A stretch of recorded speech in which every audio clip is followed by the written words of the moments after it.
Bonsoir à toutes et à tous et merci d'être au rendez-vous de ce 20h. Voici les titres. Le président Macky Sall, chaleureusement accueilli par son homologue malgache à Antananarivo, il prend part au grand rendez-vous du monde francophone. Le 16e sommet de Madagascar intervient 2 ans après celui de Dakar. Dans le reportage du jour, focus sur les productions biologiques communément appelées produits bio, que ce soit en élevage ou en agriculture. Ce qui les caractérise, c'est de n'avoir pas recours aux substances chimiques. On vous en dira davantage dans ce journal.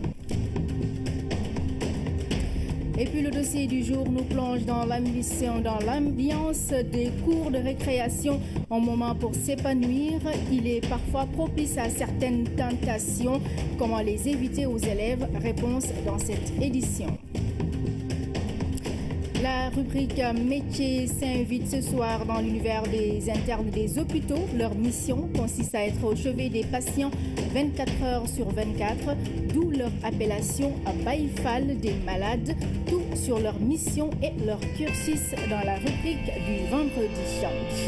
Et puis nous irons également au CICES pour retrouver en direct Fanta Badji pour les échos de la foire internationale de Dakar. Bonsoir Fanta Badji, est-ce que vous êtes d'attaque?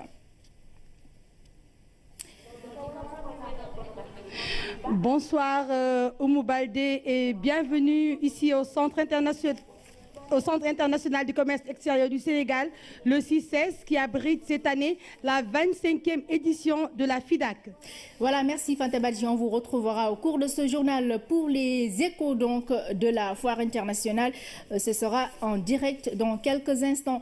Mais en attendant, nous prenons la direction pour Madagascar, donc où le chef de l'État est arrivé à Antananarivo, s'ouvre donc dans la capitale malgache, s'ouvre donc demain le 16e sommet de la francophonie. La rencontre intervient 2 ans après le sommet de Dakar. Le président Macky Sall doit donc passer le témoin à son homologue malgache, nous dit notre envoyé spécial Oumaning. À l'aéroport international d'Ivato, le président de la République a tous les honneurs.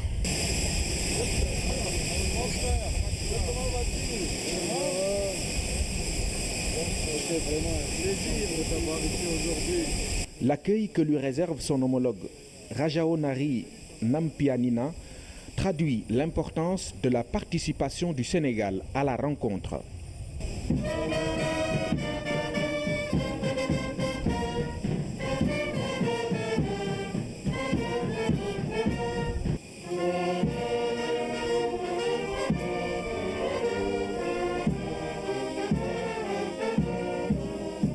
Le sommet de Tananarive vient en effet après celui organisé à Dakar il y a 2 ans. Le Sénégal vient donc passer les pouvoirs à Madagascar qui va assurer la présidence. C'est tout le sens de la présence du chef de l'État qui le rappelle d'ailleurs dans le livre d'or ouvert pour la circonstance. Sur le long chemin de Tana, l'avion du président Macky Sall s'est arrêté à Brazzaville. Le temps d'une escale technique, le chef de l'État est chaleureusement accueilli par son homologue Denis Sassou Nguesso. Comme il est d'usage, la rencontre est à la hauteur de l'amitié entre les 2 chefs d'État qui se sont longuement entretenus au salon d'honneur de l'aéroport de Brazzaville. Voilà, nous retrouverons les temps forts de l'arrivée d'autres délégations à Madagascar avec notre envoyé spécial d'Akhaba. Comment faire pour exploiter le dividende démographique pour le développement de l'Afrique? C'est autour de cette question que les parlementaires africains se réunissent depuis hier à Dakar, une conférence internationale à l'initiative des réseaux de parlementaires africains en développement et donc en population et développement pour progresser dans la connaissance et la compréhension du concept de dividende démographique. Les précisions de Amadou Aramtiam. Ils sont venus de 40 pays africains L'Afrique, un continent au fort taux de fécondité de 5,5%, soit 2 fois plus que la tendance mondiale observée. Un défi démographique qui se pose avec acuité. Transformer ces défis en un dividende est une nécessité. Pour cela, il faut agir sur le capital humain. Nous pensons qu'à travers donc, des investissements plus accrus dans la lutte contre la mortalité maternelle infantile, dans l'éducation, parce qu'il faut également qu'on donne aux jeunes actuels, donc, qui sont en grand nombre, une éducation de qualité, une éducation qui d'ailleurs demande une très bonne couverture, parce que comme vous le savez, par exemple, entre le Nigeria et la République démocratique du Congo, nous avons 15 millions d'enfants qui sont dans la rue. Au vu du contexte mondial en pleine mutation, la rencontre de Dakar, selon l'UNFPA, est utile à plus d'un titre. Utile, car les chefs d'État africains se sont accordés au Rwanda en juin dernier à faire de la réalisation du dividende démographique une des priorités de leur perspective de développement et de perspective de développement du continent encore à la traîne.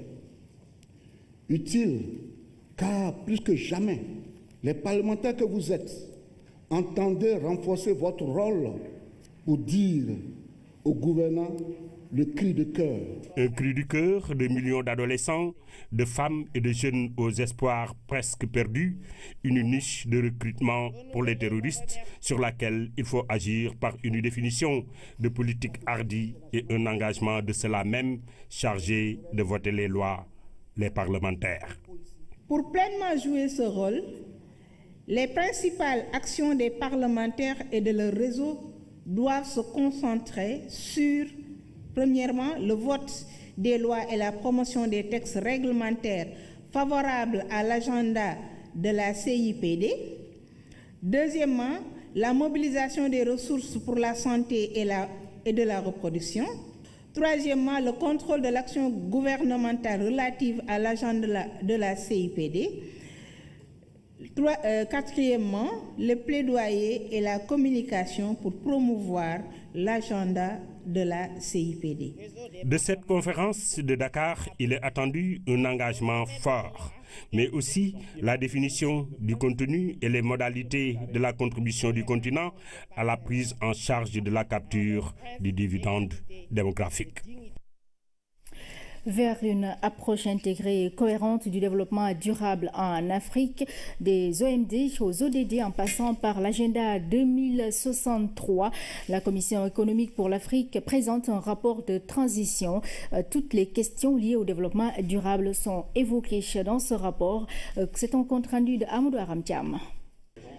En l'an 2000, les objectifs du millénaire pour le développement ont été adoptés.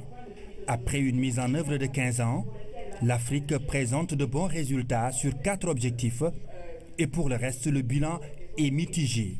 Là où nous avons fait des progrès, c'est l'accès à l'éducation, l'OMD 2, le troisième qui a trait aux inégalités des sexes et autonomisation des femmes.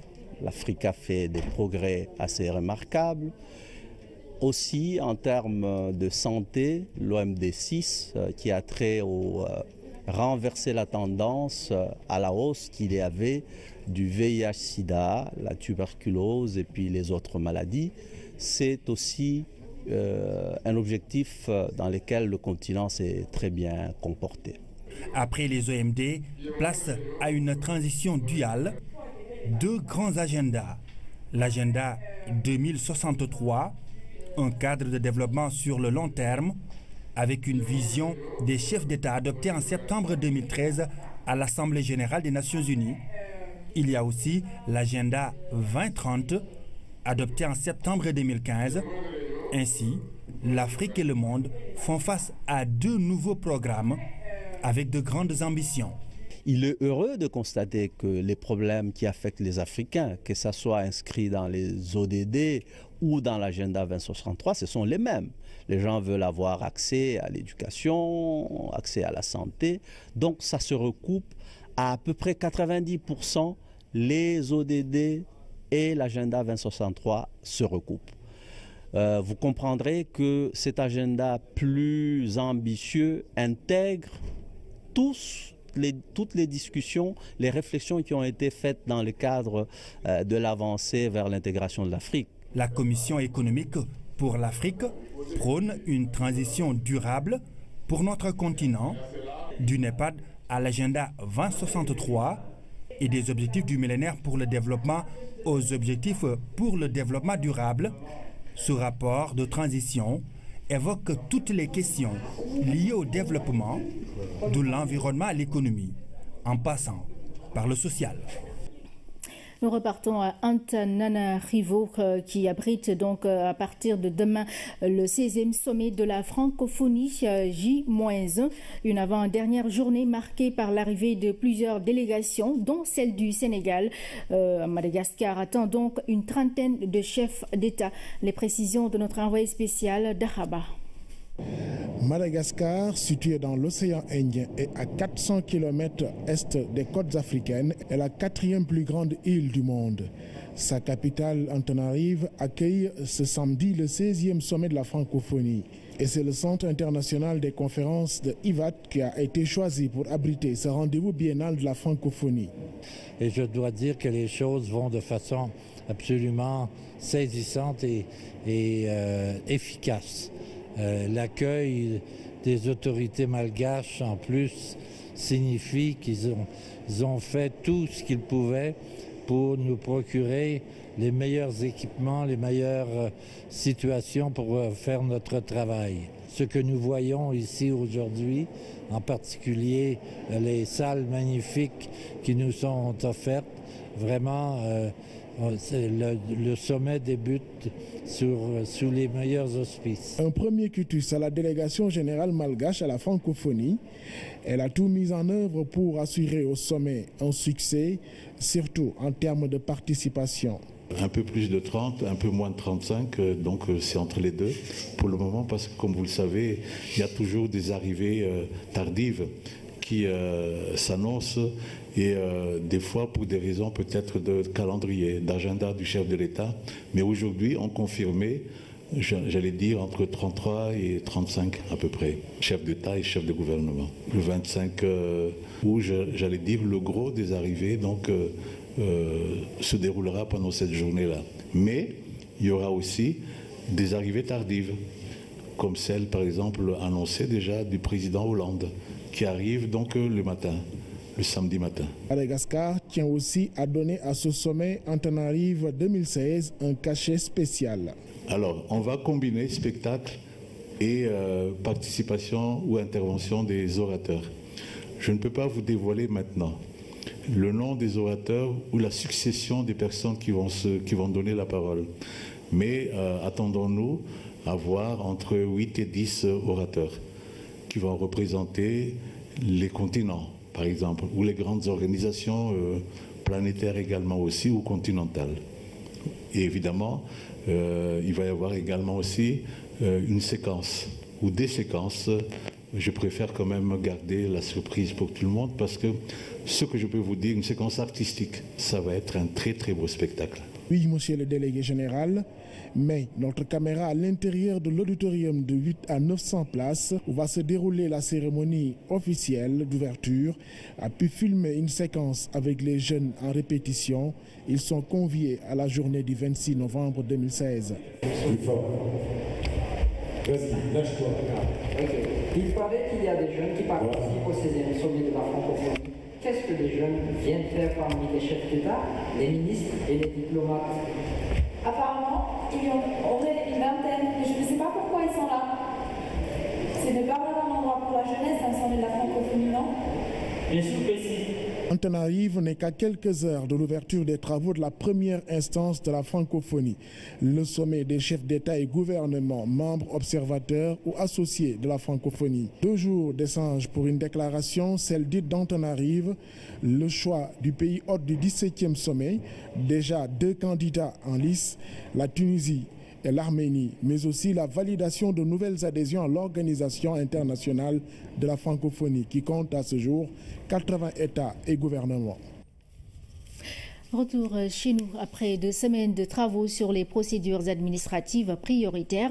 Un atelier de restitution a été organisé hier. Des pistes de solutions ont été dégagées, notamment en ce qui concerne le retrait du diplôme de baccalauréat, la demande de bourse ou encore la liquidation des pensions de retraite. C'est un compte-rendu de Aminata Mbengfal. Cet atelier de restitution des travaux sur les procédures administratives prioritaires entre dans le cadre de la mise en œuvre du plan d'action adopté à l'occasion du Forum national sur l'administration. Les démarches relatives au retrait du diplôme du baccalauréat, à la demande de bourse étrangère, à la liquidation de la pension de retraite, entre autres points d'échange. Votre exercice d'analyse, nous venons de le voir, vous a permis d'identifier les redondances, des répétitions et autres goulots d'étranglement qui ne relèvent pas nécessairement de la procédure elle-même, mais plutôt du manque de révision et d'adaptation des textes et surtout des habitudes de travail. C'est en cela que l'identification et l'analyse des problèmes de procédure trouvent tout leur sens. Les lenteurs notées dans les procédures administratives ne sont pas sans conséquences, d'où l'urgente nécessité d'améliorer la qualité des services. S'il est vrai que toute procédure tend à assurer sécurité et qualité pour une organisation, notamment dans les processus de prise de décision et la gestion des relations avec les bénéficiaires des services rendus, il n'en demeure pas moins qu'elle peut également être source de tension entre la rigueur procédurale et l'agilité managériale que requiert l'adaptation de l'administration aux diverses mutations de la société. À la pratique, nous avons rarement conscience que nous nous enfermons dans le confort de l'habitude et de la routine, au point à la fois d'être pris en otage par les procédures et en même temps de prendre nous aussi en otage les usagers, je devrais peut-être dire, monsieur le directeur, les clients. Durant 2 semaines, les participants sous la conduite de la coopération canadienne ont pu lister des pistes de solutions pour une administration sénégalaise encore plus performante. Le cadre de coopération entre le Sénégal et l'Institut mondial pour la croissance verte a été validé. Coopération définie sur une durée de 5 ans. L'Institut s'engage à accompagner le Sénégal dans sa transition vers la croissance verte. C'est un compte-rendu de Philomène Constance Diagne. Voici engagée la coopération quinquennale 2016-2020 entre le Sénégal et l'Institut mondial pour la croissance verte. Entamée depuis plusieurs mois déjà, cette collaboration va tourner autour de 3 axes phares. Les choix stratégiques portent sur 3 catégories. Il y a le développement des villes vertes, et ce développement des villes vertes a un ensemble de piliers, notamment le transport, notamment l'énergie, l'eau, l'assainissement, la gestion des déchets et l'occupation des sols. Donc dans chacun de ces piliers, nous avons des axes sur lesquels l'accompagnement va se faire. Et nous avons également la deuxième catégorie qui est l'utilisation des terres, et ça inclut l'agriculture, ça inclut l'agroforesterie, les paiements pour les écosystèmes, ainsi de suite. Et nous avons tous ces axes qui sont accompagnés, qui s'appuient sur ce que nous appelons la gouvernance verte. Et cette gouvernance verte, elle inclut les aspects liés au renforcement des capacités, mais avec un élément central qui est le développement d'un portefeuille de projets bancables pour des financements verts. Des démarches à concrétiser pour aider le Sénégal à atteindre une croissance verte forte et inclusive pour répondre aux orientations du plan Sénégal émergent. Le Sénégal se veut un pays émergent à moyen terme. Et donc, il est important pour nous d'adresser des questions liées à la durabilité de notre croissance économique, à l'inclusion sociale, à la lutte contre la pauvreté et à la sécurité alimentaire. Et je pense que c'est une bonne opportunité que nous avons saisie ici. Et le Sénégal compte rendre dynamique cette coopération avec l'Institut mondial de la croissance verte. Reste à consolider les acquis pour que l'institutionnalisation de la gouvernance verte dans les approches de développement soit une réalité à tous les niveaux. L'Union européenne et les 15 pays membres du GIABA ont tenu un atelier de renforcement des capitaux en Afrique de l'Ouest, une façon de mieux accompagner les principaux acteurs de la lutte contre le blanchiment d'argent, une initiative financée par l'Union européenne à hauteur de 3 millions d'euros pour la période 2015-2020, nous dit Ourey Thiam. Faire de l'Afrique de l'Ouest une région de moins en moins attractive pour le blanchiment de capitaux, tel est l'objectif de cette dynamique initiée par le GIABA et soutenue par l'Union européenne à travers le FED, le Fonds européen de développement, pour un renforcement de capacité des acteurs. C'est un système par lequel les cellules nationales les plus anciennes ou les plus performantes vont aider les cellules récentes ou nouvelles ou plus faibles, parce qu'elles n'ont pas encore la capacité, à développer leurs connaissances, leur capacité à investiguer et à réprimer. Le blanchiment n'a pas de frontières. C'est la zone pour laquelle renforcer les capacités de tous les pays membres. Et là, et surtout dans chacun des pays, la capacité de chacun des acteurs me paraît essentielle. Ce programme dénommé Samoa va ainsi appuyer efficacement les stratégies de lutte dans les 15 États membres à travers les cellules de renseignement financier et la société civile qui ont besoin d'être mises à niveau et soutenues dans cette lutte contre le blanchiment de capitaux. Nous sommes une région très vulnérable du fait d'abord de la porosité de nos frontières, ensuite du fait de la grande circulation des flux financiers en espèces et également des secteurs où le secteur informel domine. Toutes les activités se présentent comme des activités vulnérables et le secteur financier lui-même montre cette vulnérabilité. Nous pouvons dire qu'à travers ce projet, nous espérons pouvoir résorber tous les gaps qui ont été identifiés dans le cadre du rapport d'évaluation mutuelle de la Guinée-Bissau. La mission du GIABA est de protéger les économies nationales et les systèmes financiers contre les produits de la criminalité et le financement du terrorisme. Et cette lutte exige de la performance au quotidien dans les systèmes administratifs et judiciaires, ainsi qu'une opinion publique éveillée, d'où l'importance de ce programme de renforcement de capacité au sein des États membres.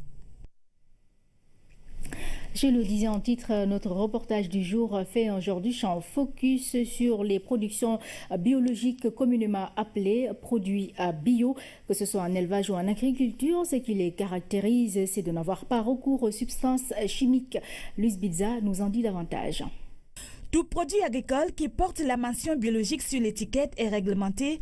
Ceux qui produisent ces produits sont à mesure de distinguer le caractère biologique, mais qu'en est-il de la population? Moi, je ne connais pas des produits parce que je viens ici souvent pour regarder, mais je ne savais pas comment on vend ça. Je regarde les produits, mais je ne sais pas c'est quelle façon de produits. Oui. Tant que je ne sais pas demander, on ne me dit pas que les produits sont comme ça et comme ça. Que les gens n'aiment pas, ne connaissent pas, quoi. Je me dis qu'ils ne connaissent pas les produits bio et ils ne trouvent pas le lieu où l'on vend les produits bio. Les méthodes de production biologique répondent à 3 règles. Pas de pesticides ni d'herbicides de synthèse, pas de fertilisants ni de boues d'épuration et enfin, pas de semences issues d'OGM. On parle d'un produit bio. Donc les gens se trompent souvent parce qu'ils se disent que quand le produit ne subit pas de traitement, c'est un produit bio. Alors qu'un produit bio doit être certifié, il y a des certificats biologiques qui existent dans le monde.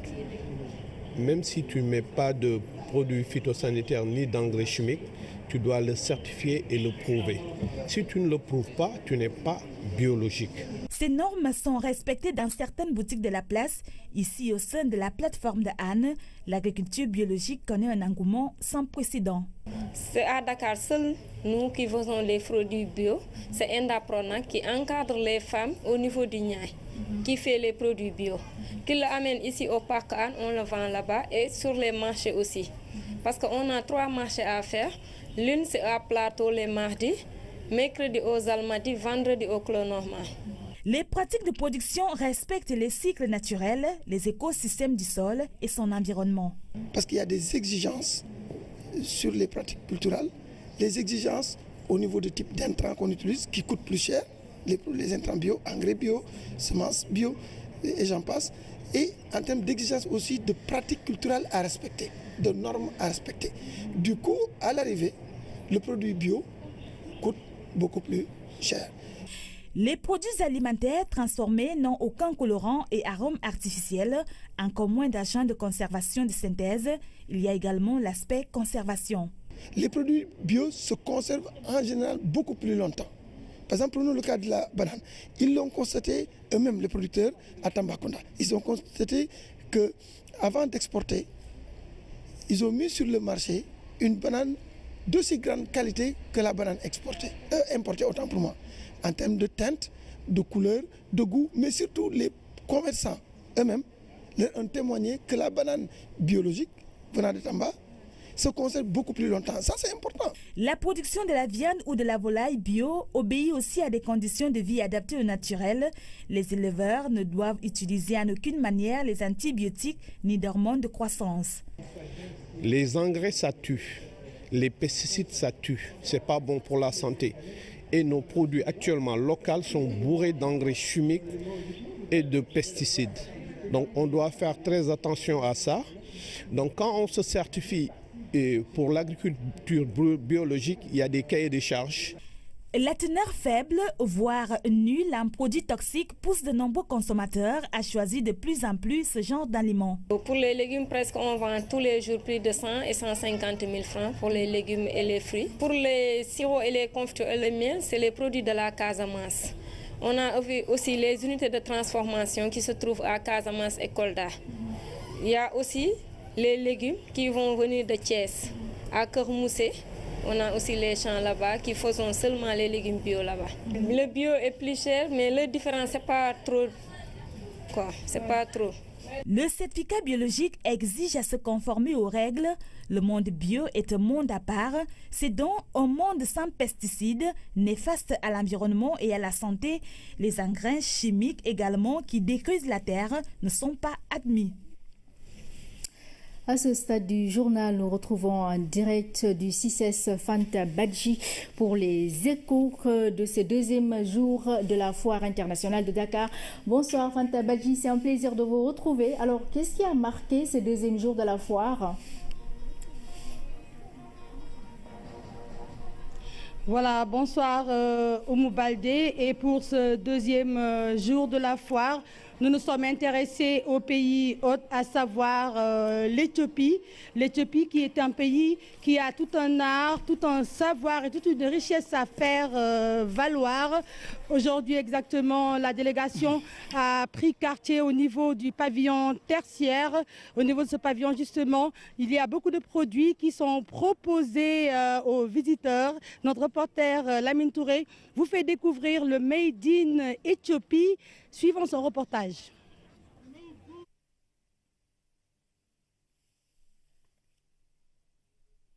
Quand la corne de l'Afrique se voit honorée à la foire de Dakar, c'est assurément une invite à faire valoir ses potentialités à la fois économiques et culturelles. Le textile saute aux yeux sur cette exposition éthiopienne, riche et variée. Elle est, et ses visiteurs ne diront pas le contraire. J'ai vu qu'il y a des produits de qualité ici. Je suis un peu subjugué par les chaussures. Ah bon, c'est bien. Hein? Moussa Sané et Daouda Mané sont tombés sous le charme du cuir en qualité finie de l'Éthiopie. Ça paraît de très bonne qualité. Et nous savons que c'est un pays qui fait du bon travail. Je crois en Afrique, c'est l'un des rares pays à avoir une croissance à 2 chiffres. Je crois que le Sénégal a intérêt à collaborer avec ce pays pour avancer. À la foire internationale de Dakar, vous avez parfois droit à une petite démonstration des préparatifs du café. Le pays produit la denrée, elle fait partie de ses richesses. Pas besoin de s'y attarder, car ici, tout est lié aux merveilles éthiopiennes. There are so many products. Nous avons exposé beaucoup de produits, beaucoup de différents produits, à savoir des chemises. En ce qui concerne les animaux, il y a des vaches, des chameaux, etc. Il y a aussi des chaussures. Bags and so many things. Pour bien marquer sa présence à la 25e édition de la FIDAK, l'Éthiopie n'a pas du tout laissé de côté son trésor lyrique.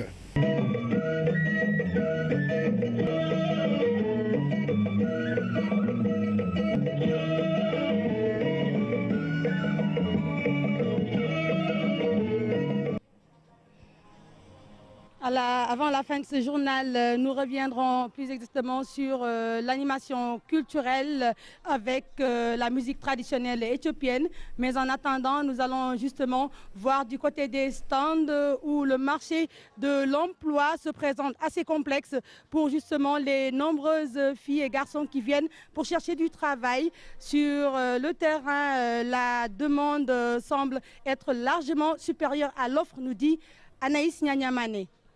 Ils sont nombreux à rallier en ce deuxième jour de la FIDAC, le CICES. La plupart des jeunes sont venus passer des heures à la recherche de l'emploi. Je suis venue ici au CICES pour chercher du travail. Je suis là depuis ce matin, mais on me dit que, je ne sais pas encore, de patienter encore un petit peu d'ici demain ou bien après-demain. Même situation pour cette femme qui, en plein soleil, est venue tenter sa chance. Je suis venue pour chercher un emploi. 3 mois de cela, je n'ai pas trouvé de boulot, donc j'ai besoin du boulot pour travailler, pour gagner ma vie un peu pour l'instant. Les profils sont variés, mais il faut s'armer de patience. Vendeuse ou serveuse, n'importe quelle. Je suis venu chercher du travail en tant qu'interprète, mais j'espère que d'ici la semaine prochaine, Inch'Allah. Ces femmes, vêtues en t-shirt de promotion, ont déjà eu leur gagne-pain. Je cherche commerce, mais alhamdoulilah, santé Yalla, je trouvais. Merci beaucoup. L'espoir est permis. Peut-être d'ici demain, ils auront la chance d'être recrutés.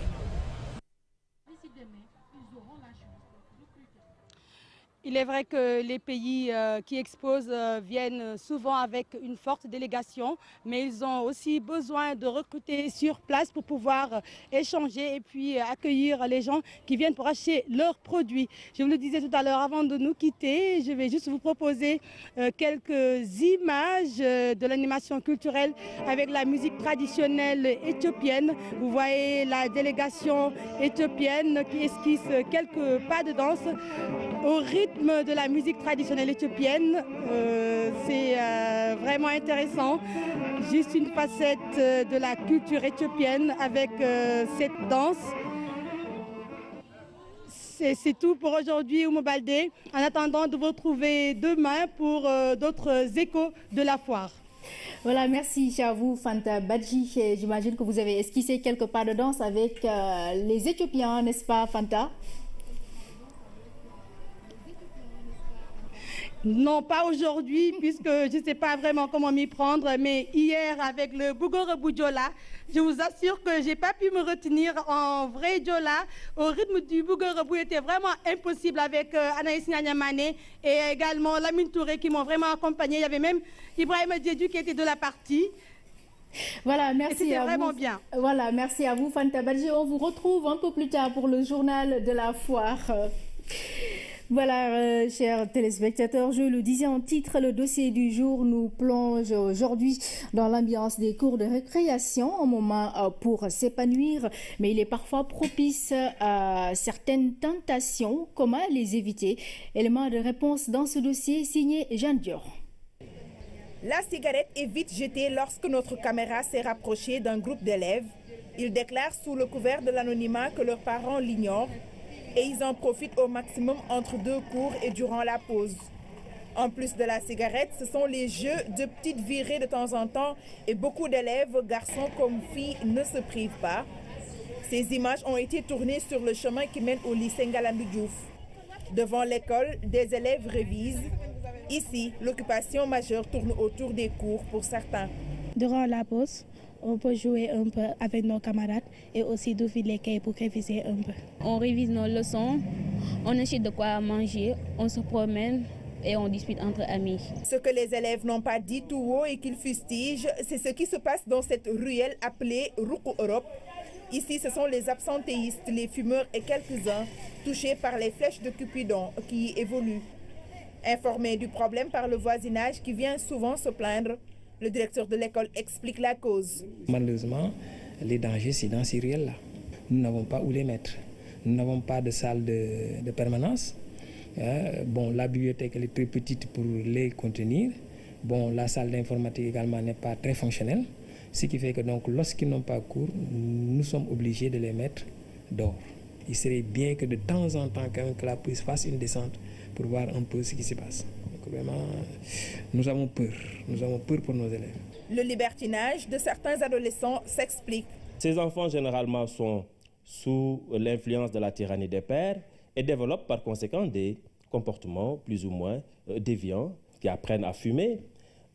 Ça peut aller plus loin jusqu'à l'usage de la drogue ou de l'alcool généralement, mais aussi ils développent une sexualité débridée. Ils ont leur téléphone portable, ils se connectent à Internet et ils sont en contact avec des amis virtuels. Niché au cœur de zone B et entouré par des quartiers comme Colobane, Grand Dakar, Fass, le lycée Blaise Diagne connaît comme beaucoup d'établissements cette difficulté de prise en charge. Ce qui fait qu'il ne nous est pas possible de fixer les élèves qui sont en pause ou bien en permanence, il ne nous est pas possible de les fixer à l'intérieur. Et le danger existe naturellement qu'ils sortent de l'école et soient confrontés à des dangers. Ces espaces libres peuvent être un cadre d'épanouissement pour certains qui n'ont que pour ambition de se divertir entre deux cours. Pour d'autres, c'est le lieu pour s'affirmer.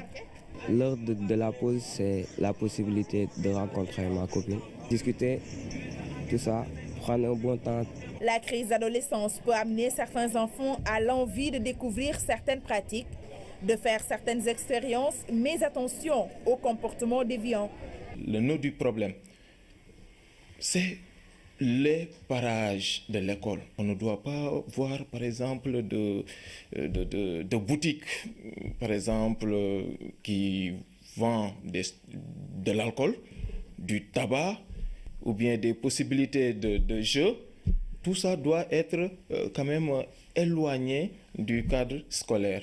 Cette femme qui tient une boutique non loin d'un lycée très fréquenté décrit un film désolant. Ça fume, hein, ça drague, hein, parfois même ça flirte. Et au vu et au su de tout le monde, hein, ils ne se cachent pas. Donc c'est un peu inquiétant. Les établissements ne sont pas souvent des écoles de proximité. Et s'il n'y a pas de cantine scolaire, la prise en charge de l'élève devient difficile.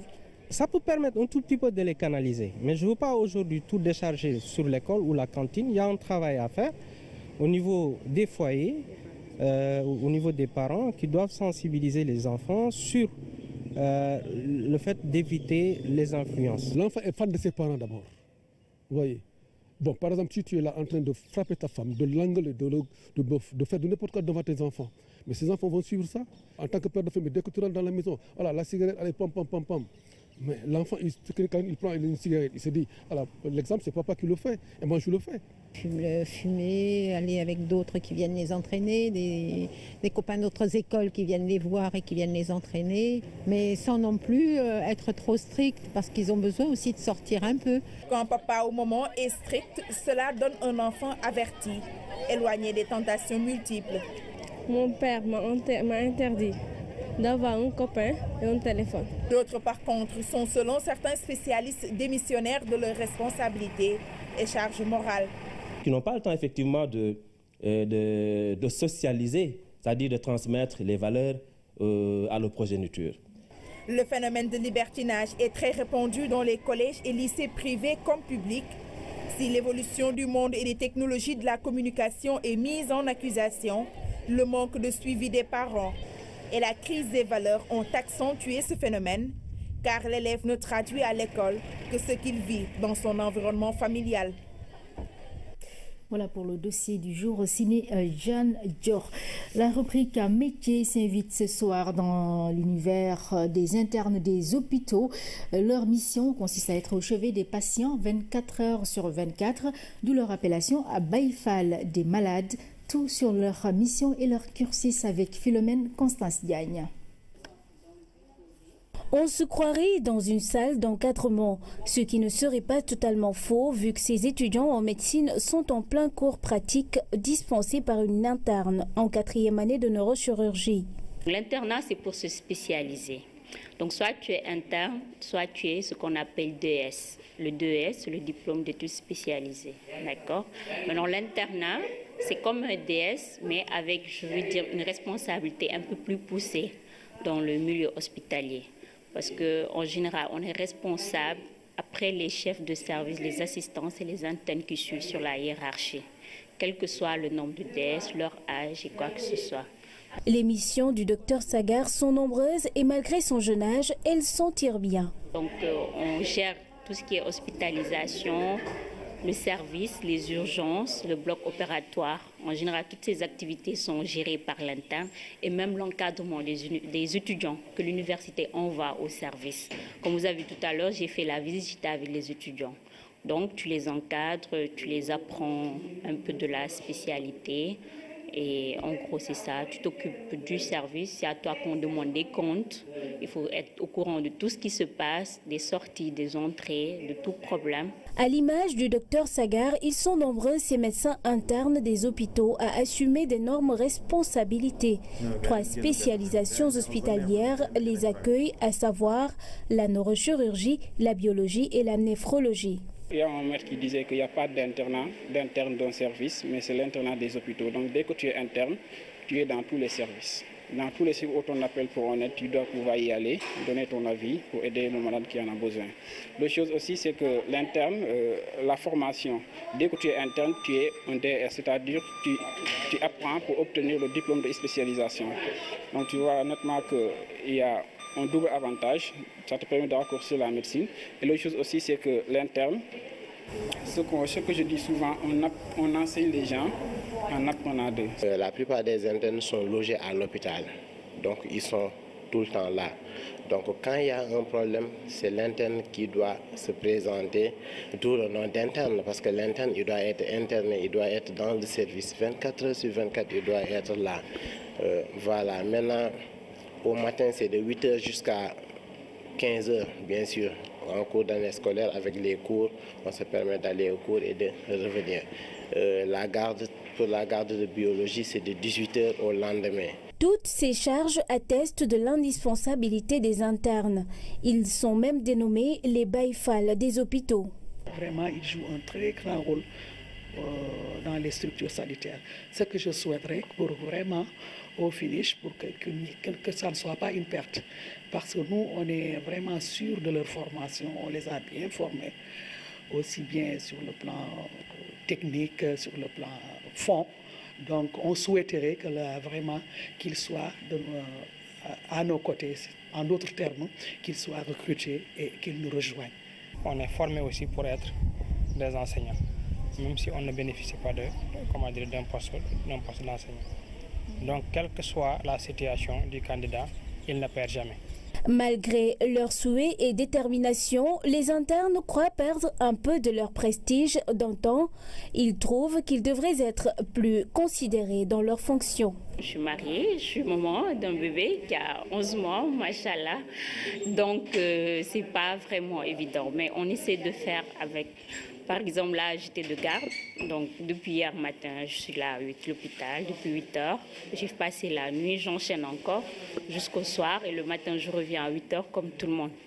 Mais bon, c'est faisable quand même, c'est faisable. Ce qui a été logique, c'est le ministère de la Santé. Nous sommes des agents du ministère de la Santé. Ce qui a été logique, c'est que le ministère de la Santé, même si nous ne trouvons pas cette carrière universitaire, puisse nous centraliser dans, par exemple, les laboratoires, parce qu'il y a plein de laboratoires dans les régions. Peut-être appeler juste à la réforme qui est en train d'être faite. Je pense que plutôt créer l'internat des hôpitaux du Sénégal serait un atout pour les universités régionales, l'université de Thiès, de Ziguinchor et bien sûr de Saint-Louis. Je pense que s'ils ont des internes avec les étudiants, avec eux, ça va leur aider à acquérir de la connaissance médicale. Pour arriver à mettre à l'aise les internes, l'association qui regroupe ce corps médical suggère. Maintenant, on ne parle plus des internes des hôpitaux de Dakar. On a tendance à dire les internes des hôpitaux du Sénégal. Parce qu'il y a d'autres postes qu'on a ouverts un peu partout dans les régions. Mais je pense que ces mesures devraient être accompagnées je pense qu'il fallait y avoir des mesures d'accompagnement par rapport à cette décision. Je pense que si quand même les 45 postes qui sont le quota actuel ne suffisent pas à Dakar, je pense que même ces postes qui sont ouverts dans les régions n'auront pas d'interne, comme ce que l'on a constaté. Je pense qu'il serait bien de penser à augmenter le quota, que ce soit en médecine et en pharmacie. Au Sénégal, les hôpitaux de Fann et de Dantec accueillent le plus d'internes. Les logements leur sont attribués même s'ils ne suffisent pas. La cheville ouvrière des hôpitaux demande une révision des conditions d'internat pour un système médical plus sain. La rubrique métier revient vendredi prochain. Mieux gérer le patrimoine des différents acteurs du football, c'est l'objectif de la Chambre nationale de résolution des litiges. Cette structure, qui est une exigence de la FIFA, a été installée ce matin au siège de la Fédération sénégalaise de football. C'est un compte-rendu de Pape Madi Diop. Des flashs de crépitement d'appareils pour immortaliser cette cérémonie d'installation. C'est fait, la CNRL est effective, autant dire mieux vaut tard que jamais. En 2001, la FIFA a mis en place la chambre de résolution des litiges au niveau international et a recommandé à l'ensemble des fédérations d'en faire de même, de manière à ce que tous les litiges ne remontent pas à la FIFA. La Chambre nationale de résolution des litiges est plus autonome et différente des commissions adossées à la Ligue Pro et à la Fédération sénégalaise de football.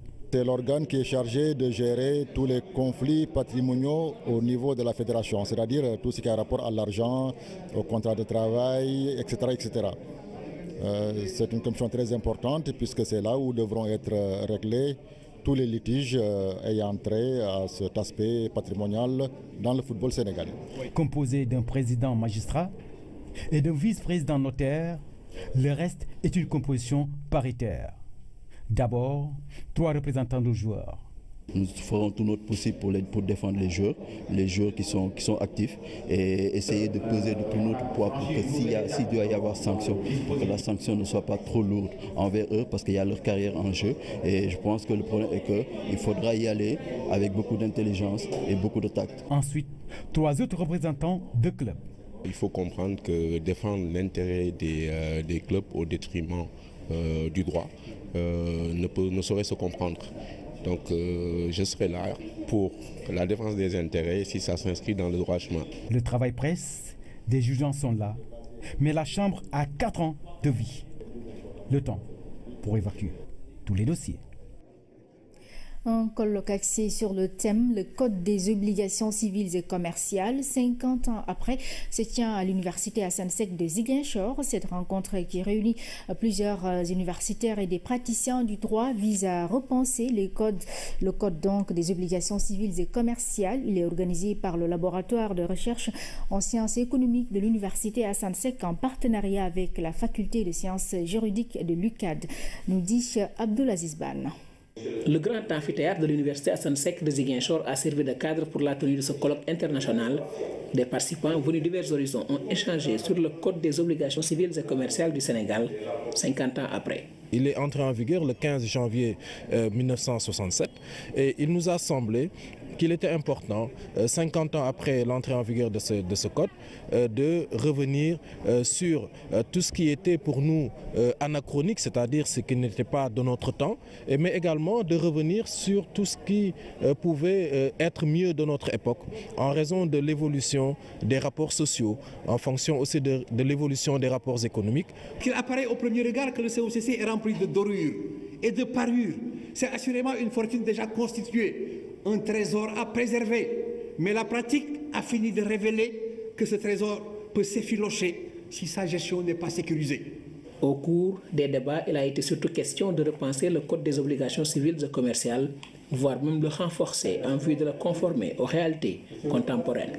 En nous renforçant de magistrats, d'avocats, en tout cas de professionnels de la justice, qu'on pourra réformer le droit des obligations au Sénégal, parce que l'idée, c'est d'avoir un droit des obligations par nous, c'est-à-dire fait par les Sénégalais, mais également pour les Sénégalais. L'université Assane Seck a créé les conditions pour être un réceptacle, pour que ces réflexions de haute facture puissent se dérouler dans ce cadre. C'est ce qui est attendu d'une université qui se veut performante. Et nous sommes fiers aujourd'hui de pouvoir accueillir toutes ces sommités pour de nouvelles idées, pour de l'innovation dans ce qu'on appelle le COCC. Pendant 3 jours, ces universitaires et praticiens du droit vont à travers des panels discuter sur le Code des obligations civiles et commerciales du Sénégal 50 ans après.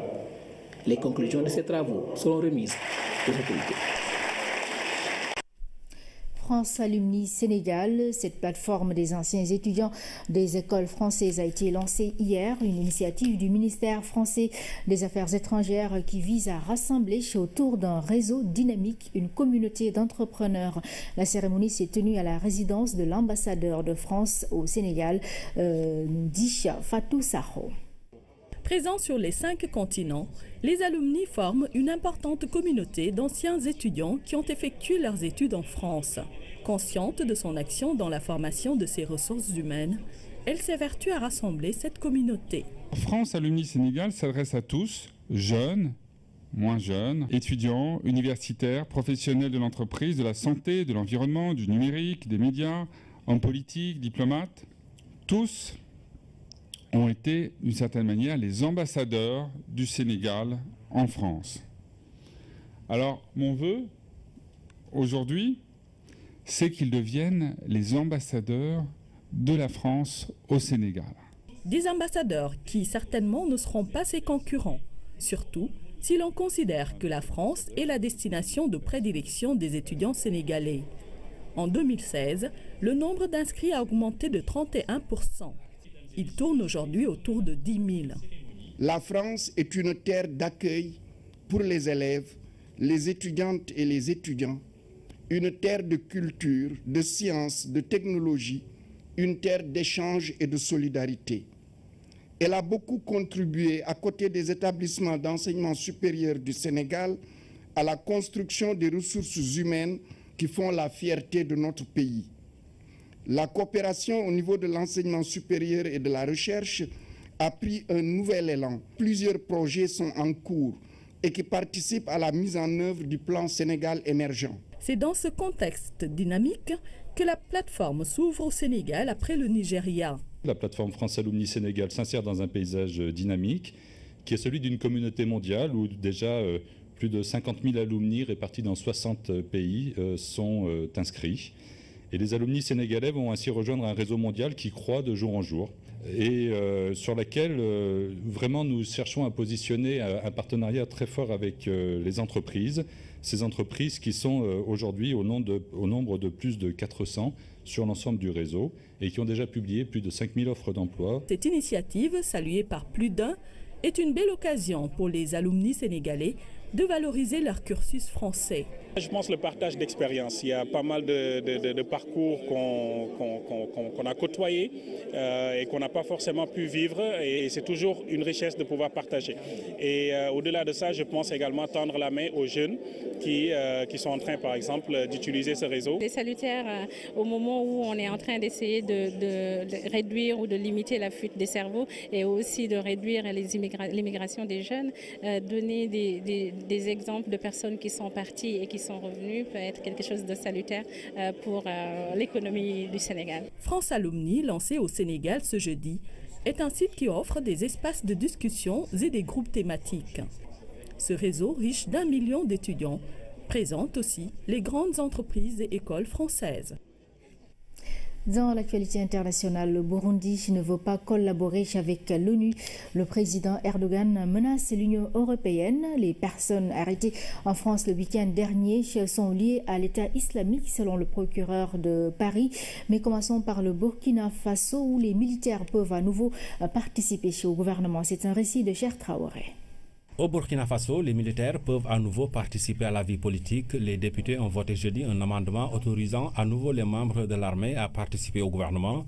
L'Assemblée parlementaire avait interdit en juin 2015 aux militaires de s'impliquer en politique.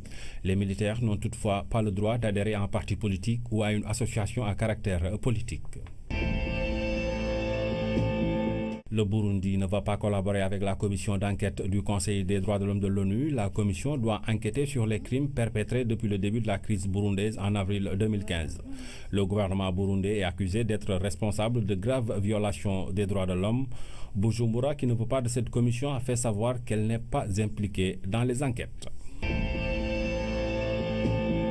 Le président Erdogan menace d'ouvrir les frontières turques pour laisser passer les migrants vers l'Europe, une sortie qui fait suite au vote du Parlement européen demandant le gel des négociations d'adhésion de la Turquie à l'Union européenne. Si vous allez plus loin, ces frontières s'ouvriront, mettez-vous ça dans la tête, a dit Recep Tayyip Erdogan. Les relations se sont dégradées ces dernières semaines entre Ankara et Bruxelles. La Turquie est accusée de nombreuses violations des droits de l'homme par l'Union européenne après la tentative de coup d'État et la mise en place de l'état d'urgence. Les 7 personnes arrêtées le week-end dernier en France avaient prêté allégeance au groupe État islamique. C'est ce qu'a révélé ce vendredi le procureur de la République de Paris. Ils étaient pilotés depuis la Syrie et des vidéos d'allégeance à l'État islamique ont été découvertes, précise François Molens. Les 7 hommes, dont 2 ont été relâchés, sont soupçonnés d'avoir voulu mener une attaque terroriste en région parisienne. Ils ont été présentés à la justice en vue d'une mise en examen suivie d'une incarcération. Voilà, ici se referme cette édition. Mesdames et messieurs, merci à vous de l'avoir suivi. Et très bonne soirée sur la RTS 1.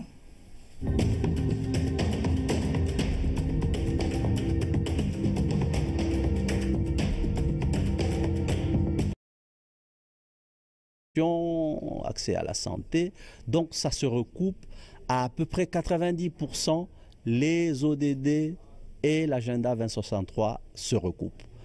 Vous comprendrez que cet agenda plus ambitieux intègre toutes les discussions, les réflexions qui ont été faites dans le cadre de l'avancée vers l'intégration de l'Afrique. La Commission économique pour l'Afrique prône une transition durable pour notre continent, du NEPAD à l'agenda 2063 et des objectifs du millénaire pour le développement aux objectifs pour le développement durable.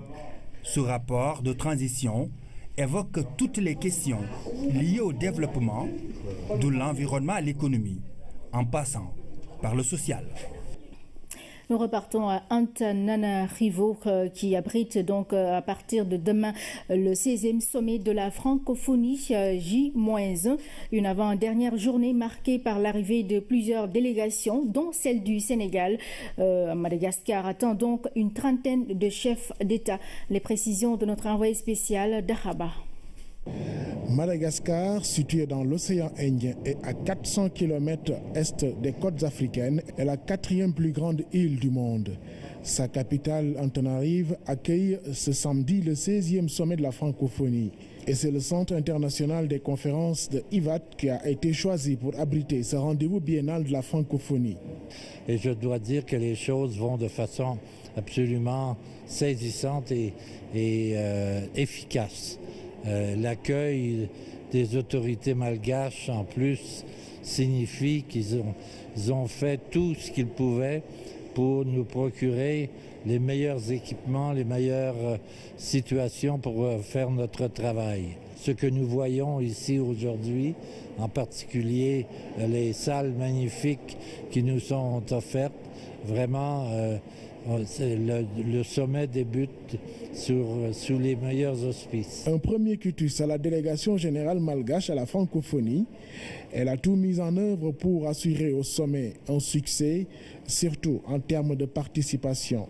Un peu plus de 30, un peu moins de 35, donc c'est entre les deux pour le moment, parce que comme vous le savez, il y a toujours des arrivées tardives qui s'annoncent et des fois pour des raisons peut-être de calendrier, d'agenda du chef de l'État. Mais aujourd'hui, on confirmait, j'allais dire, entre 33 et 35 à peu près, chefs d'État et chefs de gouvernement. Le 25 août, j'allais dire, le gros des arrivées donc, se déroulera pendant cette journée-là.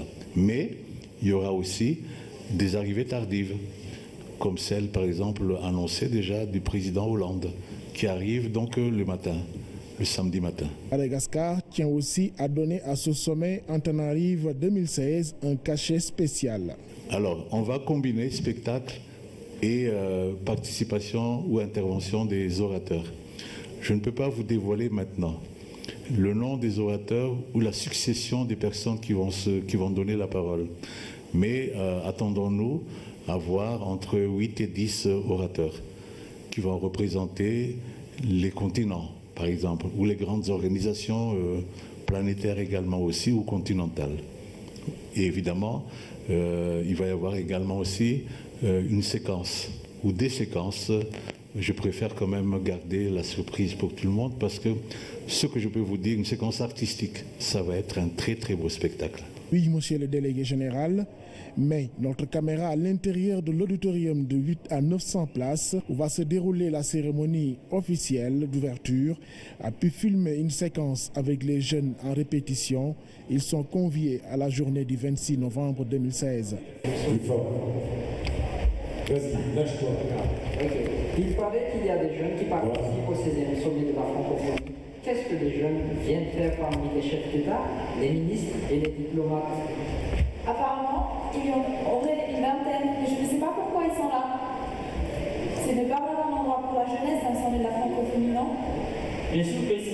Antananarive n'est qu'à quelques heures de l'ouverture des travaux de la première instance de la francophonie.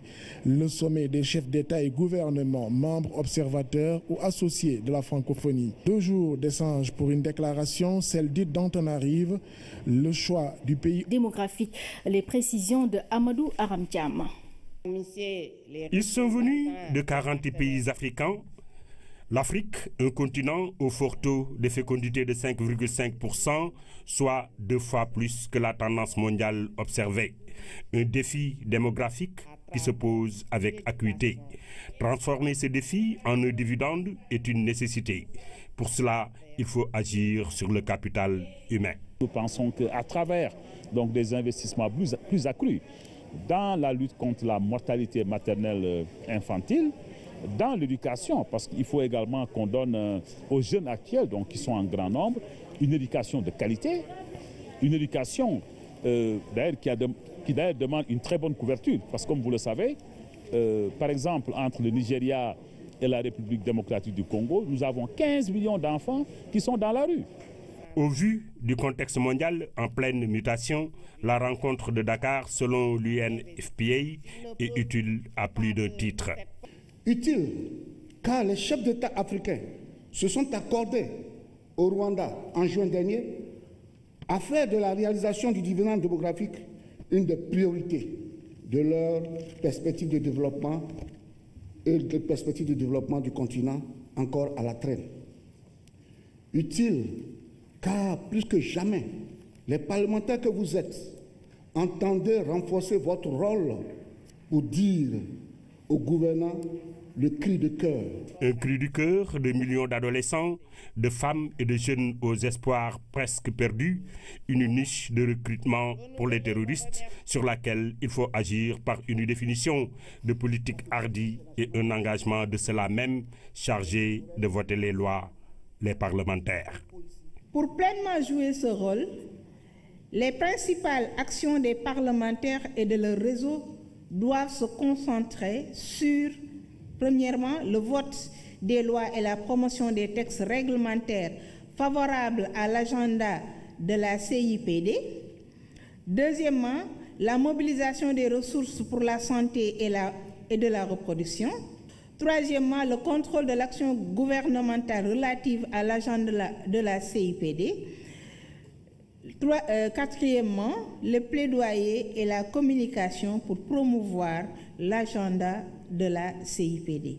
De cette conférence de Dakar, il est attendu un engagement fort, mais aussi la définition du contenu et les modalités de la contribution du continent à la prise en charge de la capture du dividende démographique.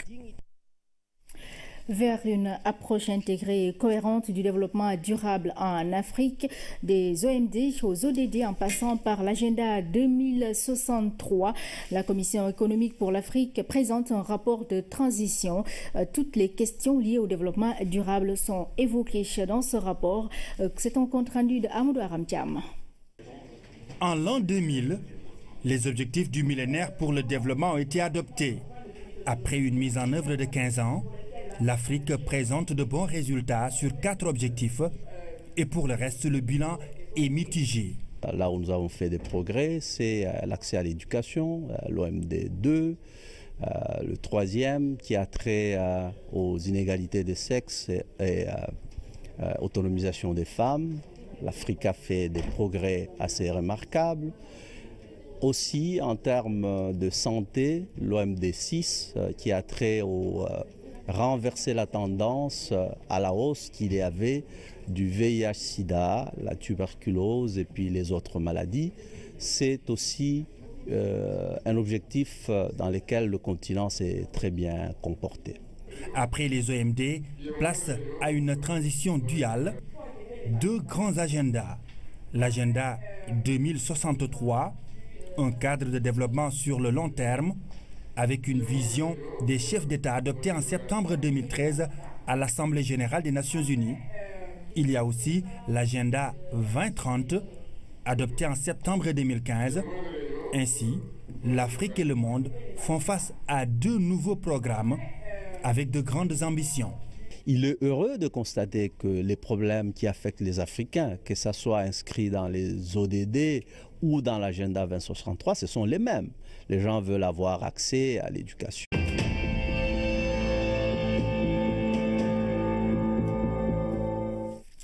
Bonsoir à toutes et à tous et merci d'être au rendez-vous de ce 20h. Voici les titres.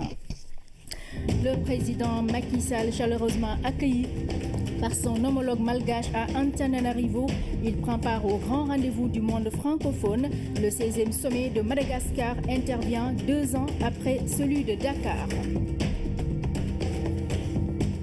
Dans le reportage du jour, focus sur les productions biologiques communément appelées produits bio, que ce soit en élevage ou en agriculture. Ce qui les caractérise, c'est de n'avoir pas recours aux substances chimiques.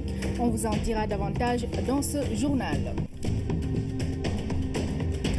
Et puis le dossier du jour nous plonge dans l'ambiance des cours de récréation. Un moment pour s'épanouir.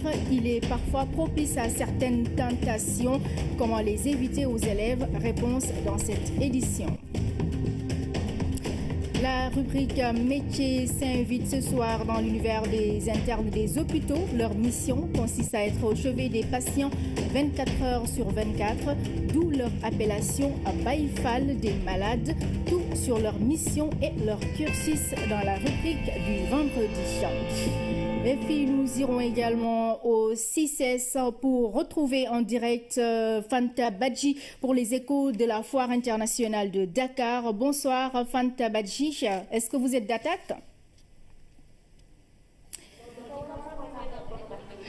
Bonsoir Oumou Baldé et bienvenue ici au Centre international du commerce extérieur du Sénégal, le CICES, qui abrite cette année la 25e édition de la FIDAK. Voilà, merci Fanta Badji. On vous retrouvera au cours de ce journal pour les échos donc de la foire internationale. Ce sera en direct dans quelques instants. Mais en attendant, nous prenons la direction pour Madagascar, donc, où le chef de l'État est arrivé à Antananarivo, s'ouvre donc dans la capitale malgache, s'ouvre donc demain le 16e sommet de la francophonie. La rencontre intervient 2 ans après le sommet de Dakar. Le président Macky Sall doit donc passer le témoin à son homologue malgache, nous dit notre envoyé spécial Oumaning. À l'aéroport international d'Ivato, le président de la République a tous les honneurs.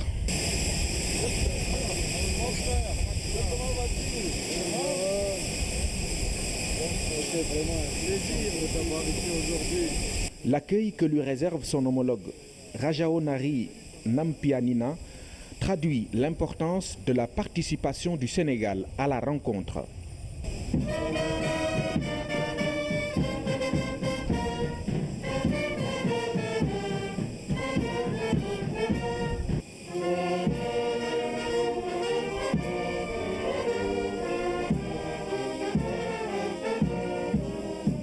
Le sommet de Tananarive vient en effet après celui organisé à Dakar il y a 2 ans. Le Sénégal vient donc passer les pouvoirs à Madagascar qui va assurer la présidence. C'est tout le sens de la présence du chef de l'État qui le rappelle d'ailleurs dans le livre d'or ouvert pour la circonstance. Sur le long chemin de Tana, l'avion du président Macky Sall s'est arrêté à Brazzaville. Le temps d'une escale technique, le chef de l'État est chaleureusement accueilli par son homologue Denis Sassou Nguesso. Comme il est d'usage, la rencontre est à la hauteur de l'amitié entre les deux chefs d'État qui se sont longuement entretenus au salon d'honneur de l'aéroport de Brazzaville. Voilà, nous retrouverons les temps forts de l'arrivée d'autres délégations à Madagascar avec notre envoyé spécial d'Araba. Comment faire pour exploiter le dividende démographique pour le développement de l'Afrique? C'est autour de cette question que les parlementaires africains se réunissent depuis hier à Dakar, une conférence internationale à l'initiative des réseaux de parlementaires africains en développement et donc en population et développement pour progresser dans la connaissance et la compréhension du concept de dividende. Lors du 17e sommet, déjà 2 candidats en lice, la Tunisie et l'Arménie, mais aussi la validation de nouvelles adhésions à l'Organisation internationale de la francophonie qui compte à ce jour 80 États et gouvernements. Retour chez nous après 2 semaines de travaux sur les procédures administratives prioritaires. Un atelier de restitution a été organisé hier. Des pistes de solutions ont été dégagées, notamment en ce qui concerne le retrait du diplôme de baccalauréat, la demande de bourse ou encore la liquidation des pensions de retraite. C'est un compte-rendu de Aminata Mbengfal.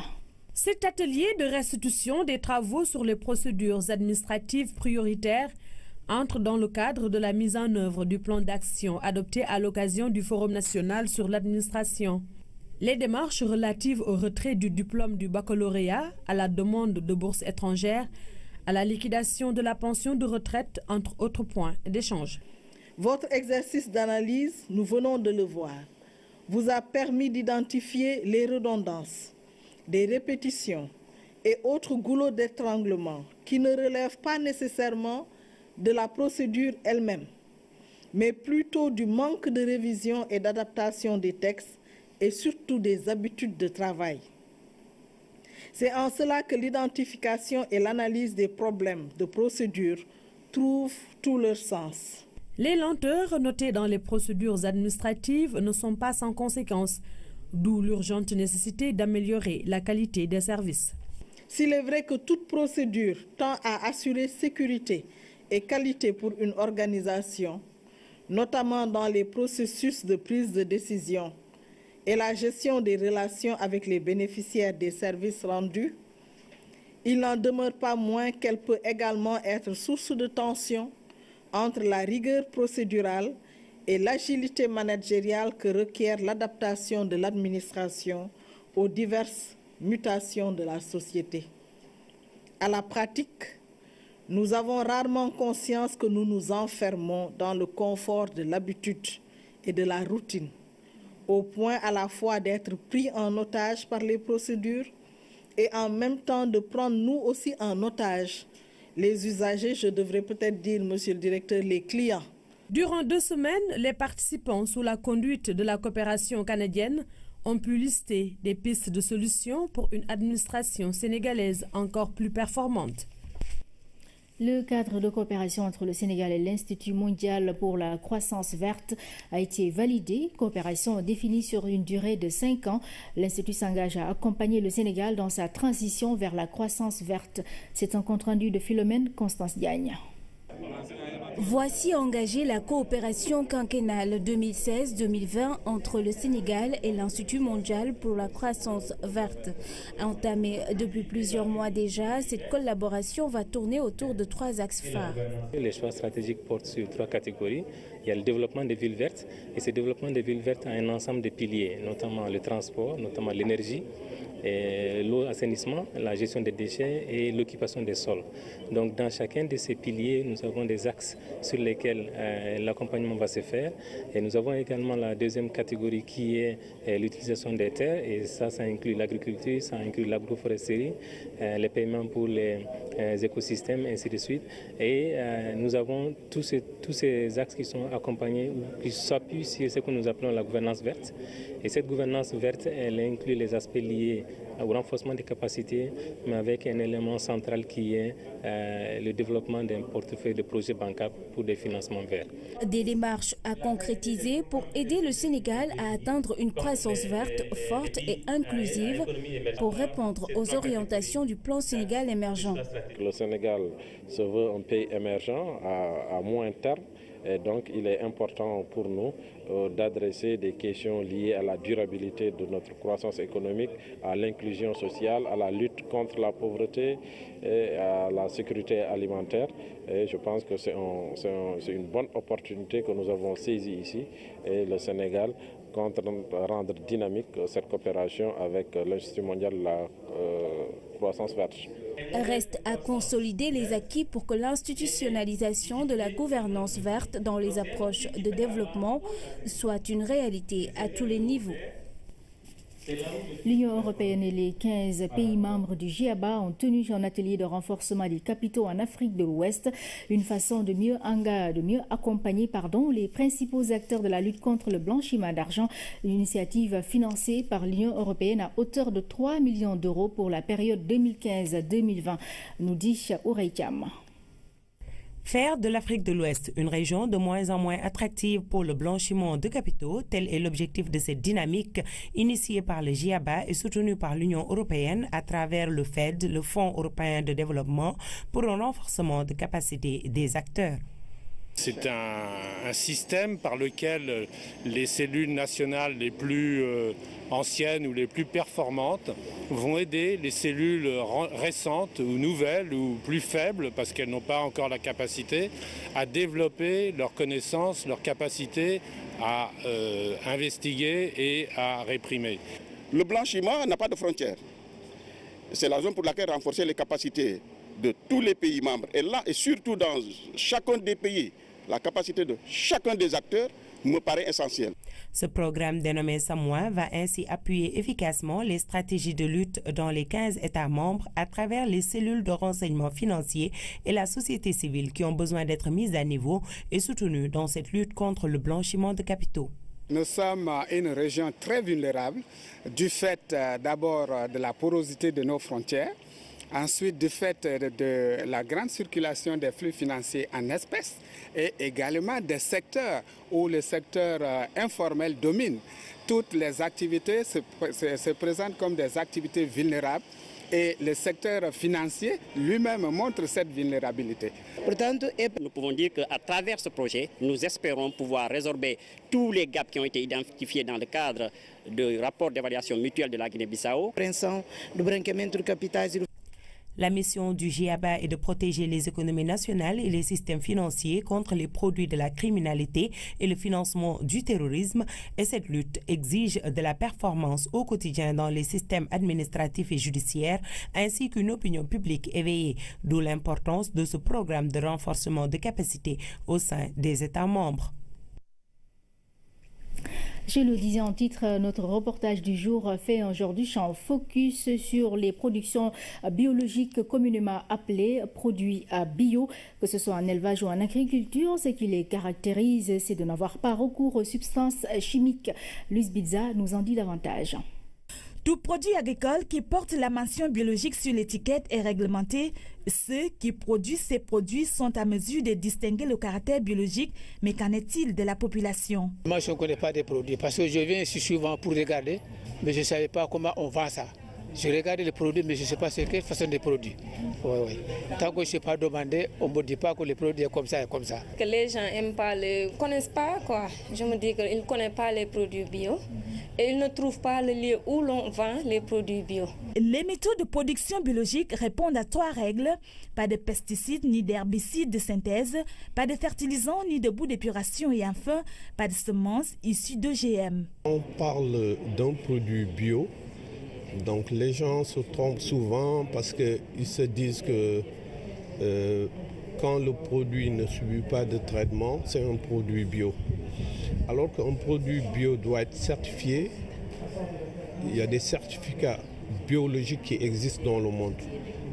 Même si tu ne mets pas de produits phytosanitaires ni d'engrais chimiques, tu dois le certifier et le prouver. Si tu ne le prouves pas, tu n'es pas biologique. Ces normes sont respectées dans certaines boutiques de la place. Ici, au sein de la plateforme de Anne, l'agriculture biologique connaît un engouement sans précédent. C'est à Dakar seul, nous qui faisons les produits bio. C'est Endaprona qui encadre les femmes au niveau du Niay, qui fait les produits bio. Qui l'amène ici au parc Anne, on le vend là-bas et sur les marchés aussi. Parce qu'on a 3 marchés à faire. L'une, c'est à Plateau les mardis, mercredi aux Almadies, vendredi au Clos Normand. Les pratiques de production respectent les cycles naturels, les écosystèmes du sol et son environnement. Parce qu'il y a des exigences sur les pratiques culturelles, les exigences au niveau du type d'intrants qu'on utilise qui coûtent plus cher, les intrants bio, engrais bio, semences bio et j'en passe. Et en termes d'exigences aussi de pratiques culturelles à respecter.